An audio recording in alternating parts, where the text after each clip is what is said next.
So what I'm going to be doing is focusing on in this lecture is how to the basically the knowledge you need to know to take down a dysfunctional illusion in the mainstream world, right? So mainstream, what I mean by mainstream is things that you see a lot in life, like mainstream celebrities, people that you see a lot. They're on big movies, mainstream politics is just politics that you see on the news. Not so much the stuff you see, just in your backyard about the governor or anything like that, but just things that you see, that everyone would be able to talk about in a given sentence. That is what I mean by mainstream and mainstream illusions. A little bit, I can tell you a little bit about that. So here's how it goes. So what is an illusion? The definition I got from Google is a false idea or belief. So as long as you can see false ideas and false beliefs, you know what an illusion is, and that's a good thing when you're trying to confront the evils of this world. Is being able to not be decepted by illusions that are trying to get you to do things you probably don't want to do. That is a dangerous illusion that you need to dissect and get see the truth in some aspects of it, and get it healed in yourself so you can move on in life and forward through the mountains of terror and the lands of and the valleys of death, if you know what I mean. So my mission of this lecture is, my goal is to help you to set up your mind to instantly break down false ideas and beliefs, then to set up the truths known as the burnt the the the light that is burning within you. So that is basically what my focus is to set up your mind to be able to break them down instantly, and that you won't even have to. If people set up illusions in this world, you'll be able to just think through them through, and then next thing you know, you broke them down, and you are out. You are a light to the world all of a sudden, and you can shine your light to people, and you don't have to worry anymore. That's the real deal. If you can do that on a regular basis and keep on doing that, you will be ahead of the game, and that's what we were trying to give to you today. And I'm trying to focus you so you can learn that stuff and be ahead of people. If you're ahead, man, we can really do a lot. So the next step, how to set myself up to dissemble illusions. How do you do that? Well, the first thing you have to do is you have to have a healthy brain. Remember to have a healthy brain. Don't be draining yourself from energy or from just doing too much, drinking too much, drinking too much coffee, like liquor, beer, whatever you got. Like don't be doing that stuff too much. Don't be doing stuff that you shouldn't be. That is not good. The next thing to dissemble illusion is you need knowledge. You have to have knowledge to really dissemble an illusion. The more you can focus on good, healthy knowledge, the better. That's what we're focusing on today, is what knowledge you need to stay away from and knowledge you need to know. The next, you have to have good actions, repeatable actions that can keep you, not a slave and an upright person, so you can keep on disassembling, because the more upright you are, the faster and much easier you'll be able to disassemble illusions. You'll be much clearer headed, clear thinking, fast on your feet, quick on your mind. But you don't necessarily have to be, but it does help. So number one is that you need to know is just, does God have human qualities? The answer is no. God does not have human qualities. This will make sense in the end, but God does not have human qualities. Because here's a checklist I have for that. Does God talk? No. Does God walk? No. Does God have a mind? No. Does God see? No. These are just small human tasks that God cannot complete. Very interesting. And then you wonder what God is. And if you knew something from my last videos, the very first one, you will understand what I'm talking about with who God is. But that's just what it is. God can't even complete regular human tasks. What does that mean?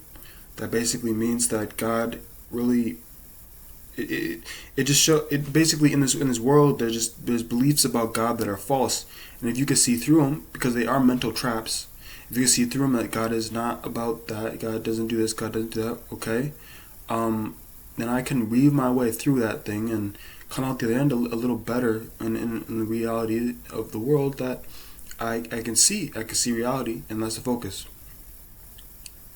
Okay, so number 2,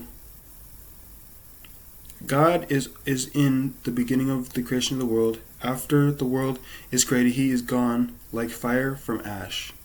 Yes, God is.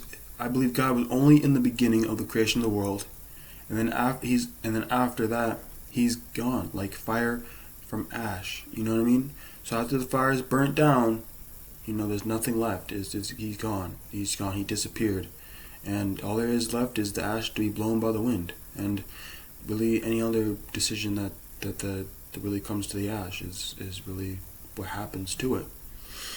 Okay, the next one is politics. Do not pick a party to vote for. Do not pick a party to vote for. Do not pick a party to vote for. For pick the person that is running in the office that aligns with your morals. So this is very interesting. So what you need to do, and this is how you should always do it, right? Always do this, no matter what happens. Is this? This is a simple trick. Okay, very simple.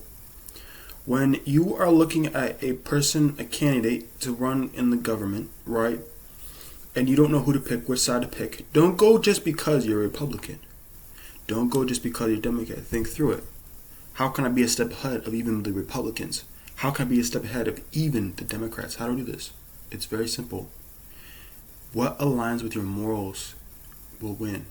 So, if Donald Trump is like, he's doing shit right, then go for him. If Biden's doing stuff right that you believe is good in the economy, go for him. If one of them's doing a little sad, even though you, say you're a Republican, Trump's doing bad, go Joe Biden. If the other way around too, if Joe Biden's doing something bad and Trump's a little bit better, go for Trump. That's how it goes.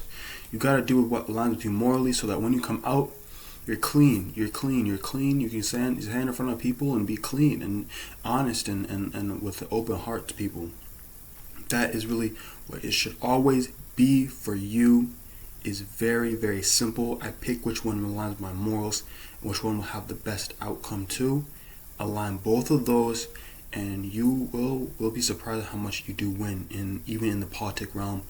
Even if the president doesn't get in the seat, you can really vote for people lower in the hierarchy that can help you bolster a good profit in the world. And that's what we're talking about today.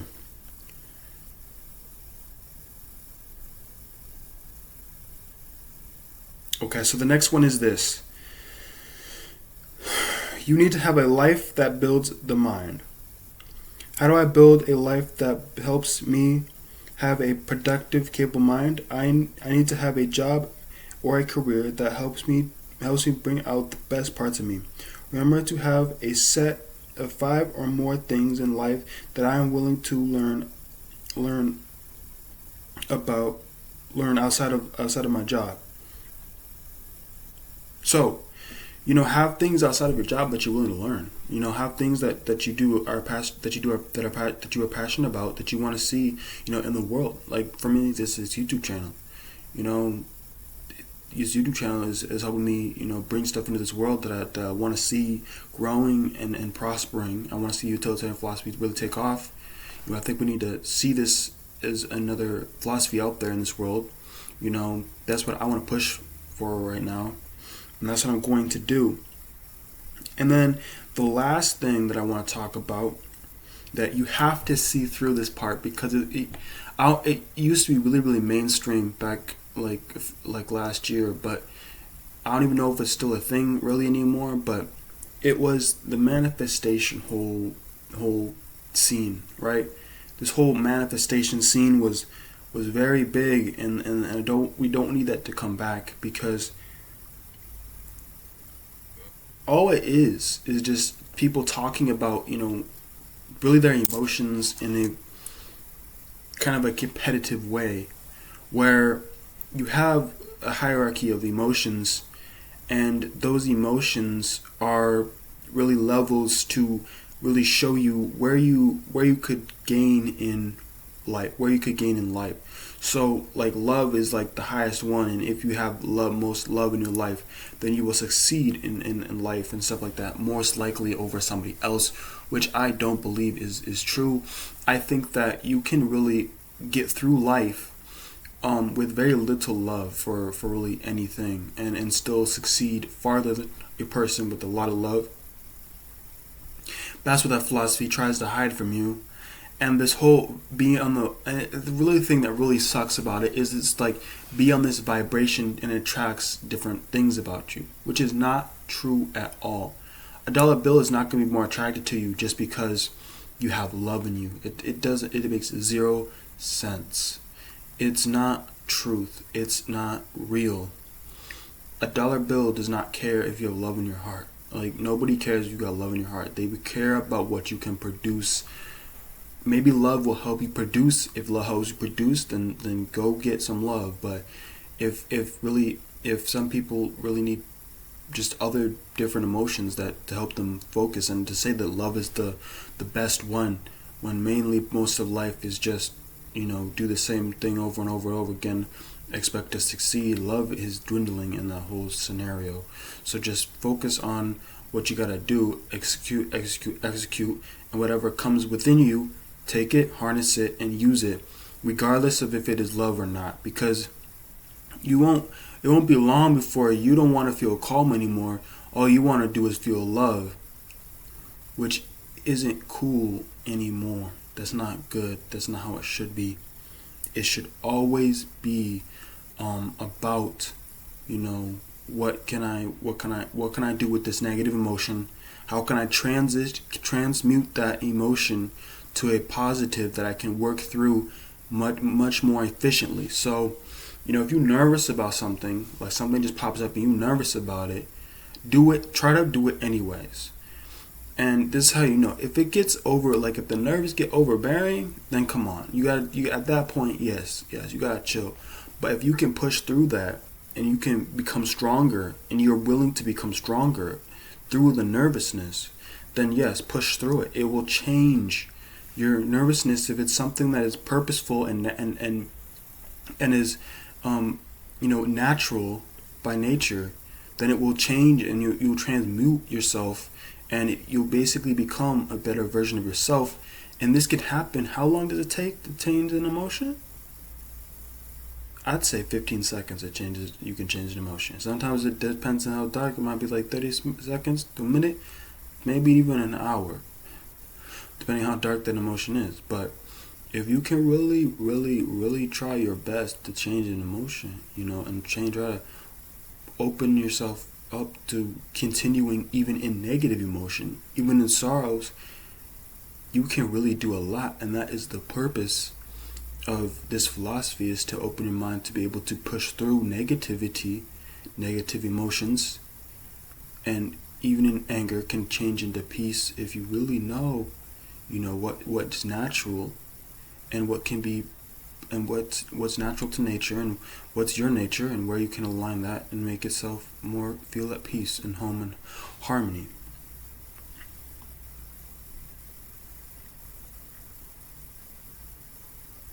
So that's gonna be it for this video. Just a 15-minute video. Just a small lecture. I'm gonna be adding more to it. Sometime I'm gonna be doing one about brain health and actions. And when those videos come out, it'll be part of the lecture too. So I'll probably put it in like a playlist that y'all can watch. And that will be it. Thank you for watching this video. Peace.